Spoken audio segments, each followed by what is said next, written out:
दोस्तों, समय आ गया है बनारस में बदलाव का।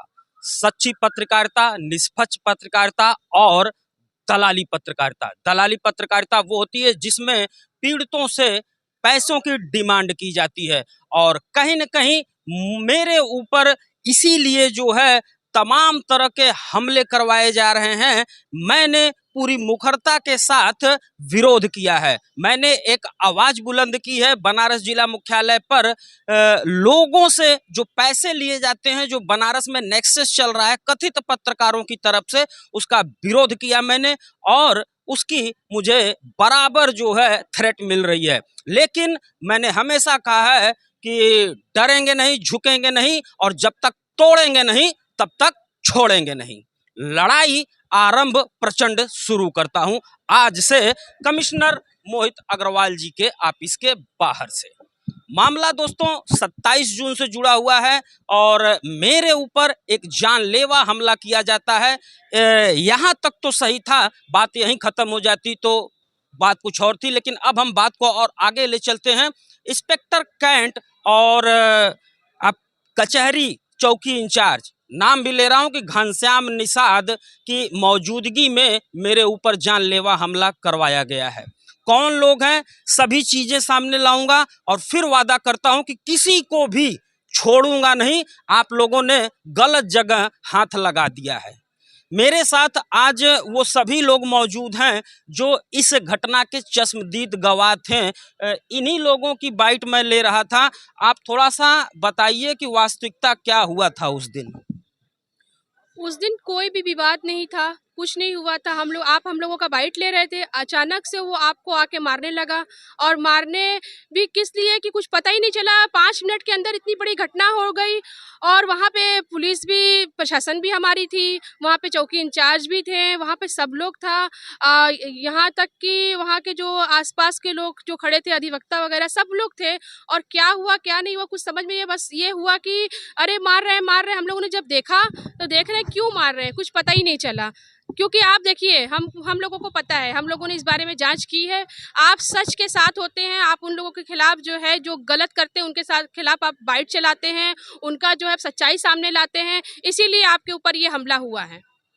कहीं न कहीं सच की आवाज को बनारस में दबाया जा रहा है और ये मैं बड़े जिम्मेदारी से कह रहा हूँ। खुर्शीदा बहन, आप भी गवाह थी, मेरी कोई गुनाह गलती थी वहाँ पे?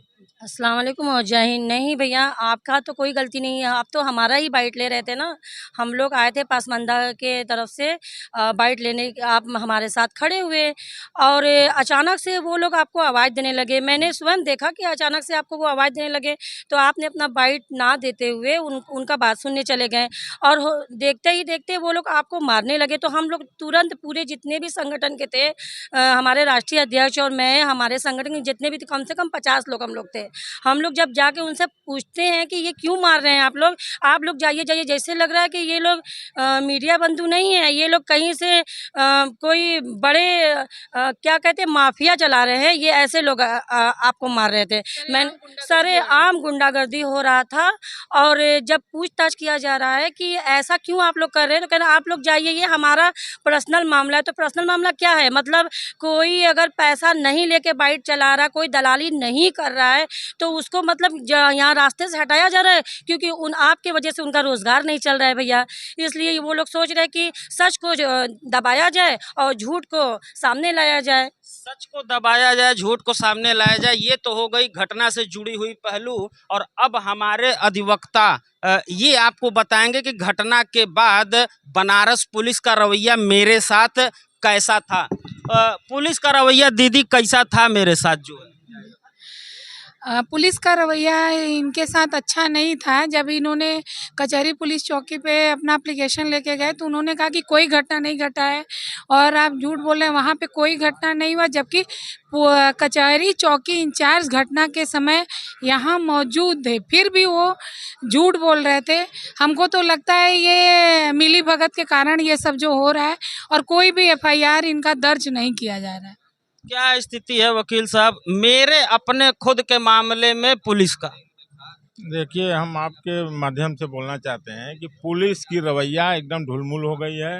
अब कैंट थाना, ये चौकी और कचहरी चौकी ये सीधा कह रहे हैं कोई घटना नहीं घटी है। अब बताइए, हमारा कहने का मतलब इनका काम है जांच करने का, न कि किसी व्यक्ति विशेष के चक्कर में आके इस चीज़ को बढ़ावा देना। आए दिन वहाँ घटना घट रही है प्रेस बंधुओं के साथ। अगर ऐसी घटना पर ध्यान पुलिस नहीं देगी तो ये जान लीजिए कोई अब बड़ी घटना अप्रिय होने है।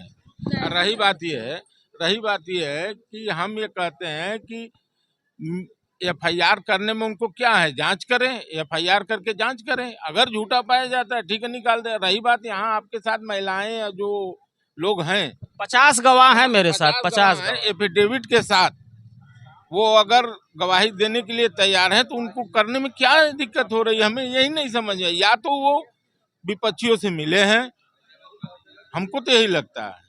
इसीलिए हम लोग आज सीपी साहब के आए हैं। सीपी साहब के हम लोग दरखास्त दिए और उसके बाद सीपी साहब ने आश्वासन दिया कि इसकी जांच हम उस स्तर से करा लें, ऊंचे स्तर।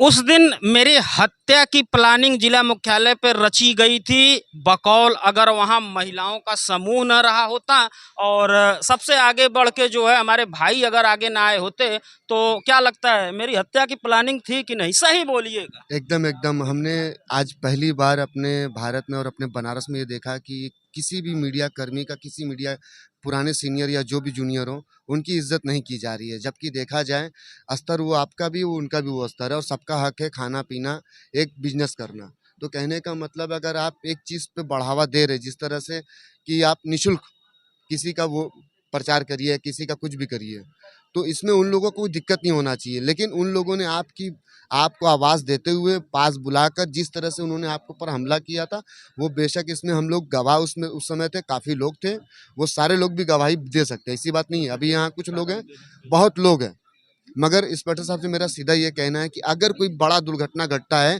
तो उसकी जिम्मेदारी की पूरी आपकी होगी कि उस समय आपकी मौजूदगी में ही एसआई साहब के सामने ये हुआ था। इंस्पेक्टर साहब से मैं कहता हूँ कि आप अपने एसआई साहब से मिलकर बात करें और इस पर निष्पक्ष जांच करने की कोशिश करें। क्योंकि आज नहीं कल ये आए दिन हम भी सुनते आ रहे हैं कि छोटे पत्रकारों को, यूट्यूबर को मारा जाता है। क्या उनका बोलने का, समझने का, लेने का वाइड अधिकार नहीं है क्या? आर्टिकल 19 सबको बोलने का अधिकार देता है। और जो घटना 27 जून 2026 को मेरे साथ घटित होती है, मेरी हत्या की कोशिश की जाती है जिला मुख्यालय पे, सेम इसी तरह की एक घटना और ग्राम टुडे के पत्रकार हैं ब्रिजेश सिंह, इनके साथ भी की जाती है। ब्रिजेश सिंह, 1 साल पहले क्या हुआ था जिला मुख्यालय पे? 25 तारीख को 2025, 26 जून 2025 को इसी मुख्यालय पर मेरे ऊपर लोकेश पांडे और ऋषु पाठक द्वारा और उनके 5-6 साथियों द्वारा जानलेवा हमला किया जाता है। अकारण ही और खींच के ले जाया जाता है, पेड़ के पीछे मारा जाता है, मगर कोई छुड़ाने वाला नहीं, कोई बोलने वाला नहीं। क्या है कि या उसका क्या दहशत है यहाँ पर, या पुलिस पर उसका दहशत है कि पुलिस बोल नहीं रही है। और यहाँ पर इतने भीड़ भाड़ वीआईपी इलाके में, ऐसा जहाँ वीआईपी का आगमन है, पुलिस कमिश्नर साहब बैठे हैं, उस स्थान पर वो ऐसा कृत्य कर रहा है, ये कहाँ का तुक है? ठीक। और ये देखिए, इस पर मारा था मेरा उस समय, ये मैं स्क्रीन पे लगा रहा हूँ, ब्रिजेश सिंह की गर्दन तोड़ दी गई थी, यानी थी। हत्या की साजिश रची गई थी। हम इस मामले में थोड़ा सा जो है कुछ टेक्निकल पहलू को समझेंगे। हमारे साथ वरिष्ठ अधिवक्ता आर एन पांडे जी जुड़ रहे हैं। सर, मैं तो लाजवाब हो गया, पूरा बनारस मुझे जानता है, मेरी आवाज़ जब गूंजती है तो जिला मुख्यालय भी जो है हिलता था। मैं वो शख्स हूँ, डंके की चोट पे न्याय की लड़ाई लड़ता हूँ। लेकिन आप खुद देख रहे हैं, शुरू से 27 तारीख से ही मेरे मामले को आप फीडबैक ले रहे हैं, मैं लाजवाब हूँ, क्या कहूँ। देखिए, आपकी एफआईआर हर हालत में दर्ज होनी चाहिए। ये पुलिस की लापरवाही है या पुलिस की मिलीभगत है, ये मैटर ऐसा नहीं है कि पुलिस किसी की एफआईआर, पुलिस जहां मिलीभगत होती है, पुलिस का इंटरेस्ट होता है, सत्तारूढ़ पार्टी का दबाव होता है, वहां पुलिस एफआईआर दर्ज नहीं करती। तो ऐसा नहीं है पुलिस किसी की एफआईआर दर्ज नहीं करेगी तो कमिश्नर साहब आपके यहाँ आएगा, उसके बाद दर्ज नहीं होगी, उसके बाद न्यायालय बैठा है और न्यायालय में एक से एक गुंडों को खिलाफ एफआईआर दर्ज हो जाती है न्यायालय के आदेश पे। तो हमारा यही कहना है कि आप थोड़ा पेशेंस बनाए रखें। कमिश्नर साहब के यहाँ से भी आपको न्याय नहीं मिला तो यहाँ सीजीएम साहब बैठे हुए हैं, सीजीएम साहब के ऊपर जिला जज बैठे हुए हैं और जिला जज के ऊपर हाई कोर्ट बैठा हुआ है। भाई कहाँ कहाँ मिली भगत कर लोगे? तो आपकी एफआईआर होके रहेगी और दूध का दूध पानी का पानी होके रहेगा। ये गुंडे भूल जाएंगे कि आए दिन जो पत्रकारों को मार रहे हैं तो कोई पत्रकार उनसे अब टकरा गया और वो कोई साधारण पत्रकार नहीं है। ध्यान दीजिएगा और इस बात को याद रखिएगा कि इस बार मुकाबला जो है मेरे साथ है और मेरा सिद्धांत है कि मैं जब तक तोड़ूंगा नहीं तब तक छोड़ूंगा नहीं। मेरे साथ जो हुआ वो आप देखे सुने जाने हैं। ये एकदम गलत हुआ है। इनके ऊपर कड़ी से कड़ी कार्रवाई की जाए। एफआईआर होने के बाद मुकदमा कंप्लीट पंजीकृत करके जांच की विषय है। सबसे बड़ी बात है कि इनको शर्म लगना चाहिए कि जिला मुख्यालय के बाहर इस तरह से किसी पत्रकार एक पत्रकार के ऊपर हाथ उठाता है। ये कितनी शर्म की बात है। मेरा गुनाह क्या था फारूक भाई? कल मैं चौकी पे आपके साथ गया तो चौकी इंचार्ज ने कहा कि वहाँ पे कोई ऐसी वारदात नहीं है। मैंने सीसी फुटेज भी देख लिया तो जो लोग साक्ष्य मौजूद हैं वो भी झूठे हैं। जितनी औरतें महिलाएं वहाँ पे लोग थे 50 लोग एफिडेविट पे गवाही देंगे इस मामले में। ये कौन गुंडे हैं? मैं तो पत्रकार लोग कह रहे हैं, मैं तो पत्रकार नहीं समझ रहा हूँ। मैं उस दिन भी घटना में था मौजूद, लेकिन मैं दूरी पे था। तो अगर वो पत्रकार होते तो ये घटना करती ही नहीं। ये गुंडे हैं और ये माफिया तंत्र चला रहे हैं। अगर प्रशासन इनके ऊपर कड़ी कार्रवाई नहीं करता तो प्रशासन भी इसमें लिप्त है और आज नहीं कल इसका कड़ी भुगतान भुगतना पड़ेगा हम सबको, क्योंकि जिस तरीके से इन्होंने आज मुख्यालय के सामने हाथ उठाने की कोशिश किया गया। भैया मेरा सीधा कहना है कि कड़ी बहुत बड़ा काम होने वाला है। अगर इस पर अब जवाब नहीं हुआ, एफआईआर नहीं हुआ, ये बहुत जरूरी, किसी का मान सम्मान की बात है, इस पे जरूर आवाज उठनी चाहिए और एफआईआर आपका दर्ज होना चाहिए। क्या गुनाह था मेरा हाजरा बहन?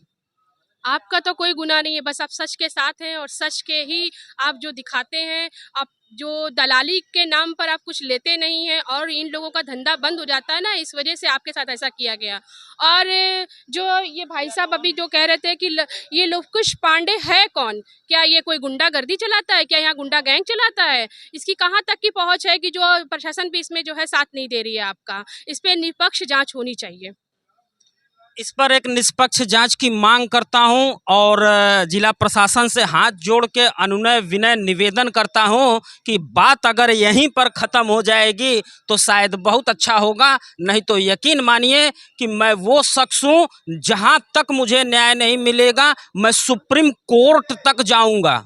और लेकिन इस मामले को छोड़ने वाला अब मैं नहीं हूं। तो आज एक प्रचंड आरंभ की शुरुआत कमिश्नर मोहित अग्रवाल जी के ऑफिस के बाहर से 50 गवाह मेरे पास हैं जो एफिडेविट लेकर खड़े हैं।